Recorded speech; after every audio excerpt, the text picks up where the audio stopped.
Hello and welcome to another episode of Women to Know. I am your host, Susan Trippy, a women's empowerment coach.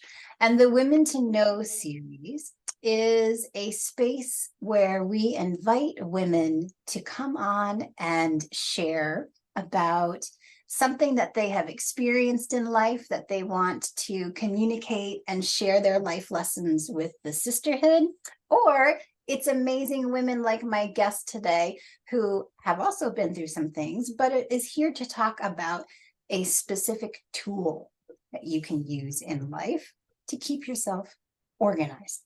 So today, my guest is Eileen Kelly Reed, who is an organizing and productivity coach. So I'm going to read her bio and then we're going to jump right in. Eileen Kelly Reed is an organizing and productivity coach, online estate auctioneer, and sought after speaker. Okay, well, that gives us something interesting to talk about too.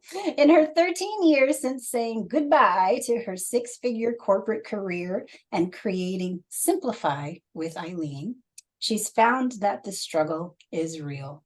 So many people feel overwhelmed, stuck, and held back by too much. Eileen's work centers around coaching small businesses and individual clients and sharing her message from the stage, where she guides and inspires others with the tools and strategies to embrace a life of more simplicity and ease. Can't we all use more of that? A simplified life intentionally with just enough. Eileen's mantra is simplify, organize, and thrive. Eileen, welcome to Women to Know. Thank you, Susan. Thrilled to be here. Thank you. There are so many directions that we could go already, and I definitely want to circle back at some point to this online auctioneer to learn a little bit about that. But my first question for you is, how did you know this was a path for you? How did you get into this space? And how did you know that this was the right path for you? So I had a career for 20 some odd years as a high paid, high functioning sales business development person for a software and IT consulting company. Blah. And I made, crazy money, six figures year over year. We bought all the stuff you're supposed to buy to make you happy and trips and prizes and all that. But, that was like all the good stuff you sort of see on the surface, the iceberg, but beneath was madness, Susan, madness. Just, constantly treading, trying to stay afloat. I had a lot of health issues. I got pneumonia because I was so run down. I was overweight because I was sedentary. I had TMJ so bad I had to wear, yes, you point knowingly. I had high blood pressure, racing heartbeats, and it's just like, I just felt like I couldn't get off that hamster wheel. I sort of had those golden handcuffs of carrying the insurance for the family and all the money. But my dad got sick very suddenly, and that was the catalyst. That was that defining moment, that just seeing him struggle and feeling like I couldn't be there as much as I wanted to with him because of this whole work thing just pulling me constantly. So long story short, I just told my husband that, even though I'm really good at this and I'm making all this money, I hate it. I'm not fulfilled. And back then there was all these shows on HGTV, mission organization, clean sweep. And I figured I could make a go of it. So big leap, recalibrating all the financial stuff. And I started my company 13 years ago. And my father did pass away, but I know he would be like so proud. He was a business guy, and no one in my family has their own business. I'm one of five kids, but I wanted my passion to be my profession. I wanted to be excited about Monday mornings and not dread. So that's what I did. I want to recognize a couple of things that you shared that are so profoundly important for any woman and every woman who is listening right now. And the first one is thank you for that list of physical symptoms that you were experiencing and feeling, not only as signs of stress in your life, but deeper than that, signs that there was misalignment in between what you were doing with your life and what you wanted from your life, right? And there are so many women who are listening right now who are in that same situation. They are experiencing those same symptoms. They're recognizing like something has to give, something has to change, and they might not know yet the timing of making that shift or even how to make that shift. But I want to first thank you for sharing that list of physical, the way that your body was manifesting that there was something deeper going on, was preparing you for then this disruption that came into your life. I was just out this weekend on a nature and nurture walk, and one of the things that we were talking about is the way that we view and perceive disruption. And so for you, while the experience of it in that your father became sick, that is not a positive thing. That is not a good thing. That's a heavy, right?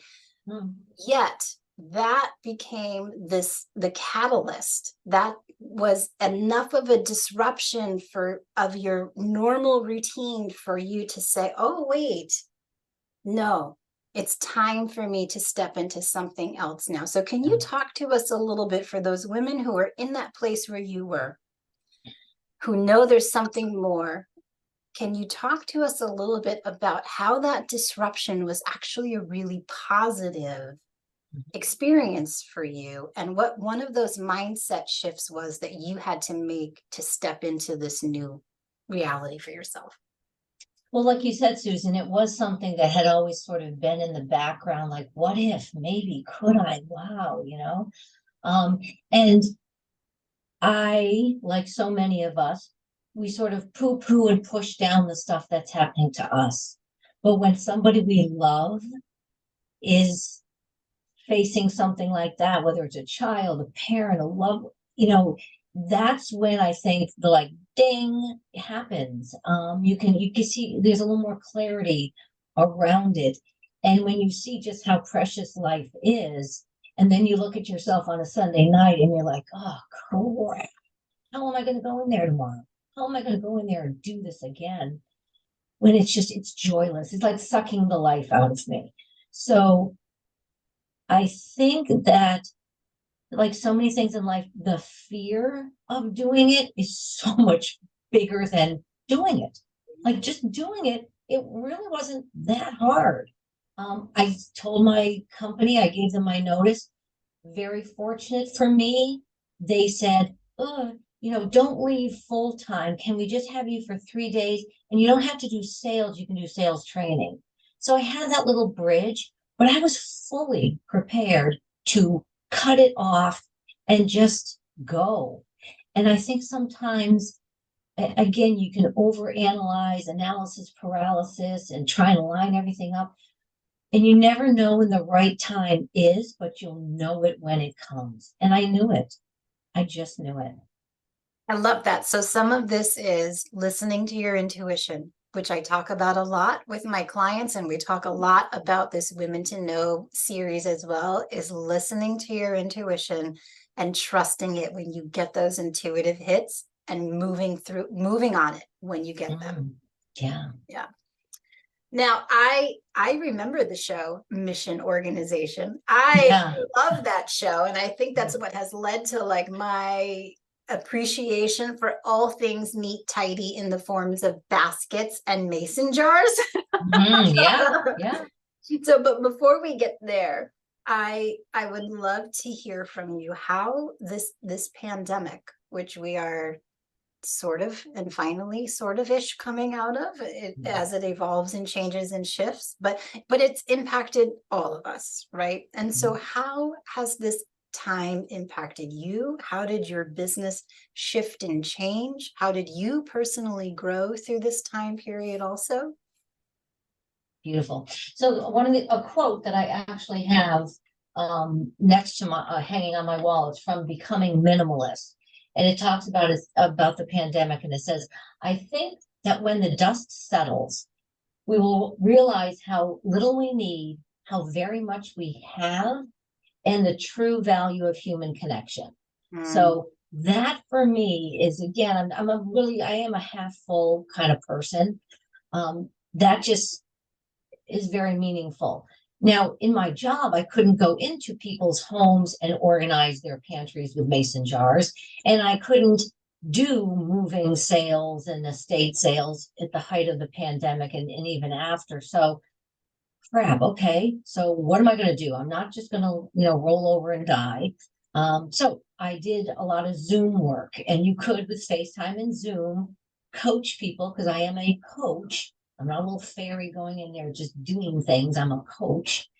So I really was pretty successful navigating and doing what I do via Zoom. But then to the online auctions, like I used to run these, like when people were like, I want to get rid of all this stuff. Okay, let's have a yard sale, a moving sale, whatever. So couldn't do that. So I explored this whole world of online auctions. Who knew it even existed? But it has literally catapulted my company to more success than I ever had before. So yeah, just again, I'm a problem solver. I am always looking for okay, then what? What now? And so that's just kind of how I approach things.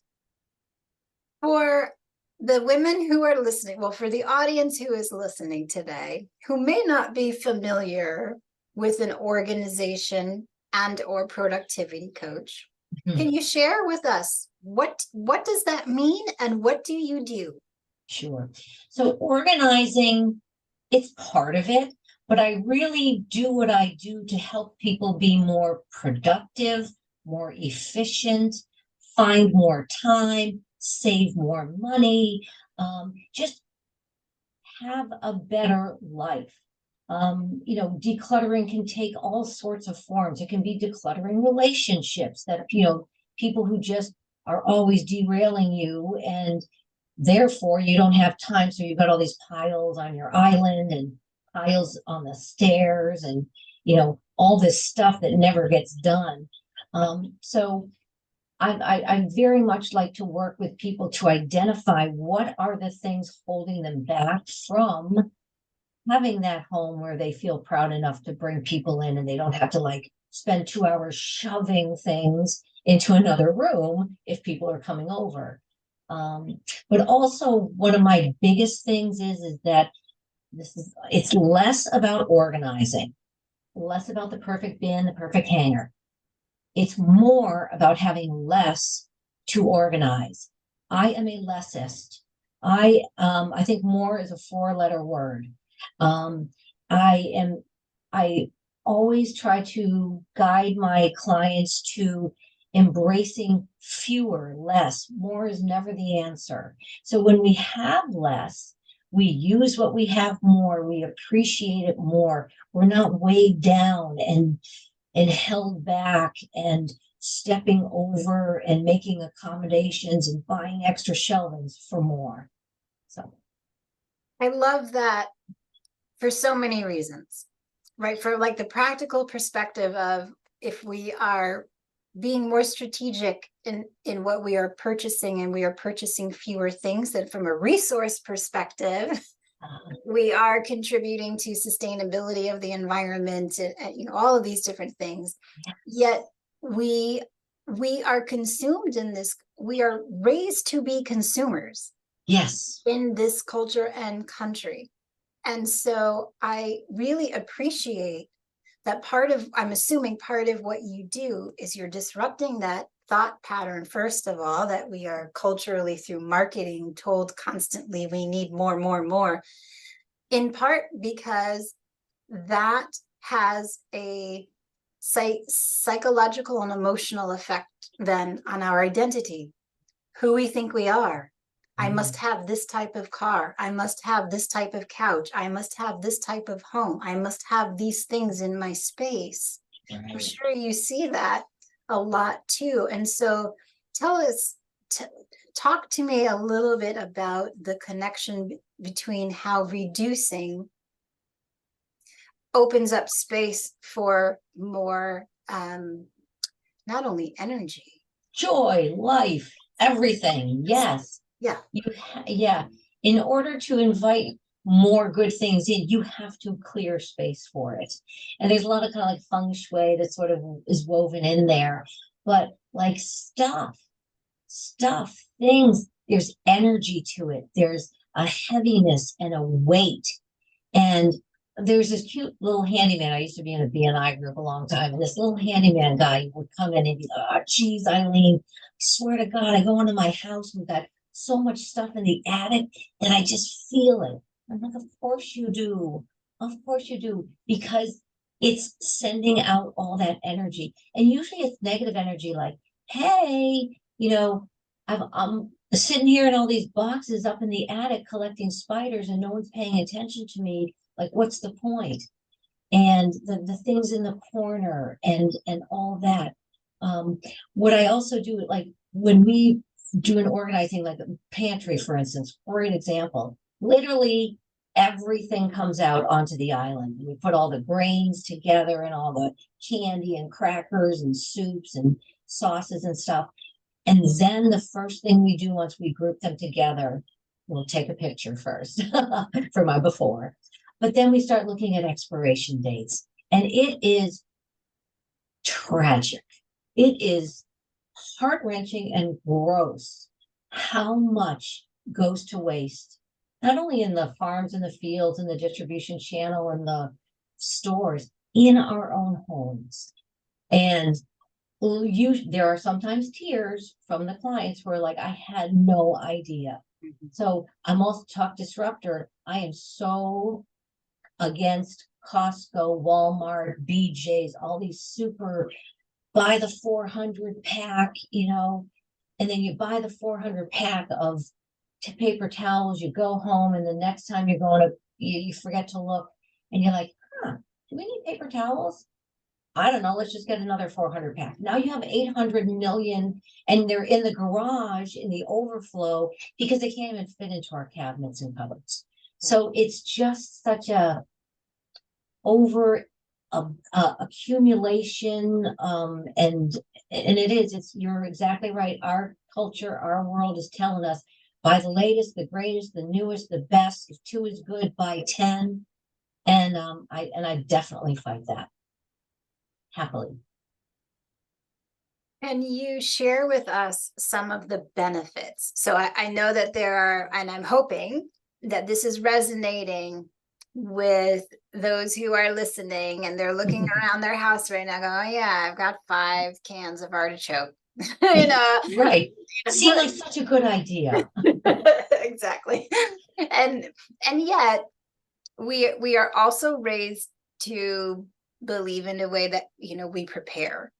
We store and we hold on to things so that we are prepared for any occasion, right? So can you tell us and talk to us about some of the benefits and transformations you have seen in your own clients who may have been resistant to this reduced down, and who have come to a place of embracing it? Right. So benefits are, so many. So first, Joe was one of my guys. He had a home office, and it was a big IKEA 3-section 3-wall thing. It was the biggest home thing I'd ever seen. And it literally, there was a top part that had cabinets and 4 lateral drawers for files. And when you just were able to shove open the door to his workspace, just stuff everywhere, just all on the surfaces, stuff everywhere. And he couldn't even think straight in there. you know? So then he would take his laptop out to the kitchen island, and Mrs. Joe was not terribly psyched about him, you know, moving his office out there. So we spent like days in there because we had to first unearth the destination space, the file cabinets. And there was stuff in there from like Jordan Marsh, Caldor, Bay Bank, like wicked yesteryear stuff, right? Those were hogging the prime real estate, our destination, so that anything current, relevant, and important was piled. So we went through the whole thing. I mean, man, we just shredding and recycling, and like we didn't buy a single thing. He had all the beautiful right tools and caddies and space. But I tell you, he walks into that room now and he holds himself differently. And he's proactive. He feels like I'm gonna make a difference today. And he just is, we've transformed his space, but we've transformed him and his outlook. So that's I love my Joe. He's so good. And then there were people who had just, you know, people they have like, we can declutter financially, like every credit card, the LLB one because I get 5% off, the Target one because I get 5% off, plus this one I use for gas credit, and the, you know, and there's like just this whole huge thing of credit cards, and it's a full-time job managing. When are they due? I don't want to pay the late fees. I lost the bill. Too much of a good thing. So when we shrink that down and you start using like 3 of your cards kind of all the time, now you're really getting some payback with the cash back or the airline points. So those are some benefits too that you see. My last one was my cute little couple, 3 kids, and he was a chef working at night. She worked during the day, and they would just sort of pass, you know, like ships in the night. But when they did, they would argue about the clutter, argue about the paper, argue about, I can't find this, I can't find that. So her end goal was, when we were going through all this stuff, was I want harmony back in my house.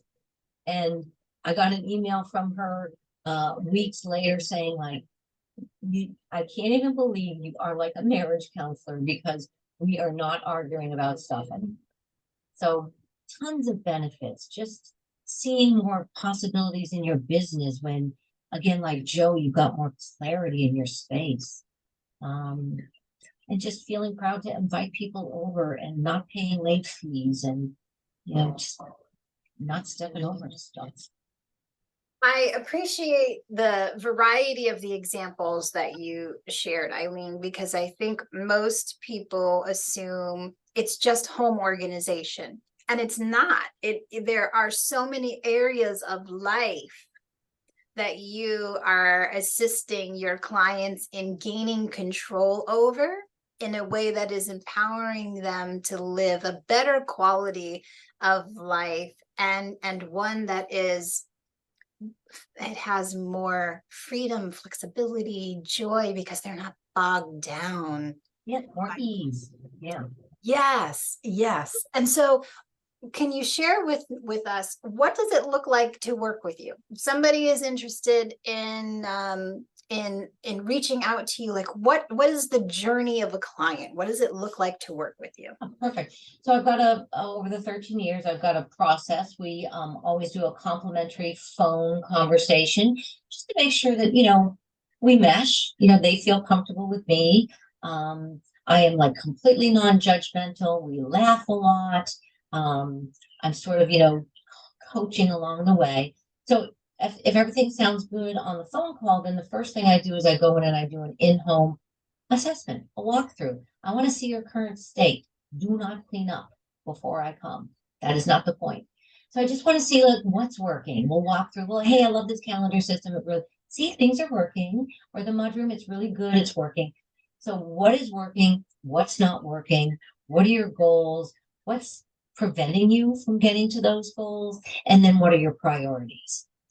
From that, I now have a plan so that on our first organizing session, we're not going in going, oh, I don't know, so what should we do? We have a plan.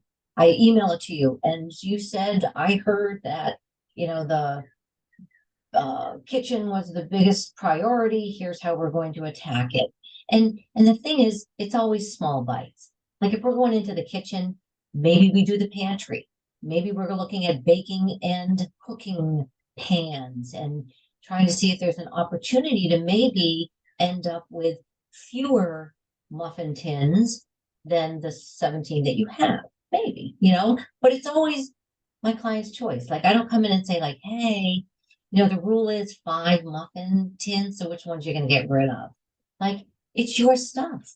You decide how much is enough, what you're using, what serves you. I'm just here to maybe challenge you a little bit, have you consider some other options, and then try to facilitate the taking out of things, whether it's donating or selling or, whatever. So, we usually work in 3-hour organizing sessions. I've kind of found that we really can make an impact and get some success in 3 hours. But I'm also asking you to decide a lot. And sometimes you're like really ready for me to go after 3 hours. It is exhausting work, isn't it? Yes. Yeah. There are so many benefits to doing it. And so what I appreciate about your method is you are working in bite-sized pieces. I feel like that's so important because I think so many of us, myself, I'll speak for myself, right? When I watch these transformation shows on TV and I'm like, in one weekend, I'll be able to declutter my entire home. And that's not the case, right? And so you start out gung-ho, and then by the time you just finish the bathroom, you're like, that took 7 hours and I'm exhausted and I'm done with the rest of this, right? So it's so wise to remind us all, like, it's okay to do this in small bite-sized pieces, little chunks, and that way there's sustainability in this, right? And little chunks give you all these little successes that you feel good about, and you string those together. Now you're really moving the needle. Yes, I love this. Okay, so there's hope. There's a plan. It's fun. You have the type of personality I can tell where you're making this fun for your clients too. And at the other side, there is this ease, there's this joy, there's this the emotional release that comes when we declutter, when we donate, when we purge. It's an incredible process. Yes. One of the thought leaders in our industry is a woman named Courtney Carver. She has a book, really good book called Soulful Simplicity. I've seen her speak a few times. And one of the things she says is holding on is harder than letting go. You have to hold on like every day with your time, your attention, your money, you're stepping over, you're buying shelving, you're hiring an organizer, like, and then all those piles are just piling up and your husband or your wife is like yelling at you. Like it's hard holding on. But you let go just once and it's literally freeing. Like literally, you'll feel lighter, you'll feel happier, you'll feel like skinnier, you'll just feel better. With that, can we sit there for a second? Because there is one of the roles that I live out under this umbrella of women's empowerment is I am a certified divorce coach. And a certified transition and recovery coach. And so there are a number of women listening to this who are in that journey of going through a divorce and a separation. And in that, especially for those women who are remaining in the marital home.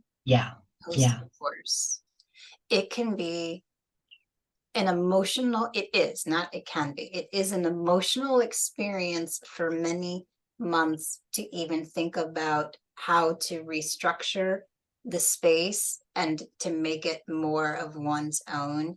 Can you maybe offer some tips on how to start decluttering and shifting that energy in the space in a situation like coming out of a divorce? Totally. I love working with people who are going through something like that and are looking to reclaim their space. Yes. So, again, think about even just colors. Like if the wife or the husband, whoever has left, and you're there and like everything is their colors, like just change up a few things, like along those lines, and then take small bites. Again, I've had people like color is a big thing, and the marital bed is another big thing. Like just deep sixing that whole linen set, like just get out of here, and maybe move the bed, like literally move it. I'm always got furniture sliders. We're always moving things, just to give yourself a different view, a different perspective. Small things like that. If you never enjoyed baking and you only did it for, him and the kids, you know what? Donate your baking stuff. Use that cabinet now for other things that you really do want to get involved in. But take small things, I think sometimes the more personal spaces, the bathroom, the bedroom, I've seen if we can reclaim those first. So those really personal spaces, the places where, you're going to go and cry, or, it's just too many memories. And then, just really start trusting yourself, your intuition, because the answer is in you. You know it, it's in there. Just let it speak and listen. And yeah, just small little tweaks. I know that's not like everybody's got the ability to just completely redecorate the entire house. Like, no, just small changes can mean so much. Thank you so much. Those are wonderful. And getting some friends together. Let's have a paint party. Let's have a rearranging party. Purchase some pizza, have some, like, you can make an afternoon of it, bring some friends over, get the kids involved. And get all those baking things. Anybody looking for some muffin tins, some loaf pans, some spring form pans, take it, We did that. I had friends, we had a makeup party. Like, I'm not using this anymore, or who likes this, or some under eye things. Like, we all just sort of swapped around. It was kind of fun. It is, right? Mm-hmm. So I can't believe we are over. We are like, yes, time just flew by, and I want to be very conscious of your time today. And so, Eileen, where can people find you? I mean, all of this will be in the caption below. Yeah.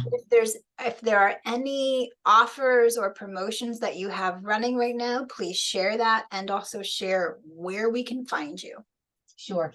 My website is usually the first best place, Simplify with Eileen. There are social media links along the bottom. You can get to YouTube, Instagram, Facebook, LinkedIn, blah, blah, blah. And under my services tab, you'll see all the types of ways that I serve my clients.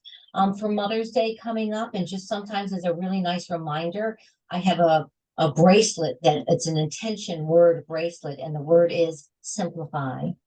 And they're $28. They're hematite crystal beads dipped in pewter, and they're just beautiful. They're stretchy.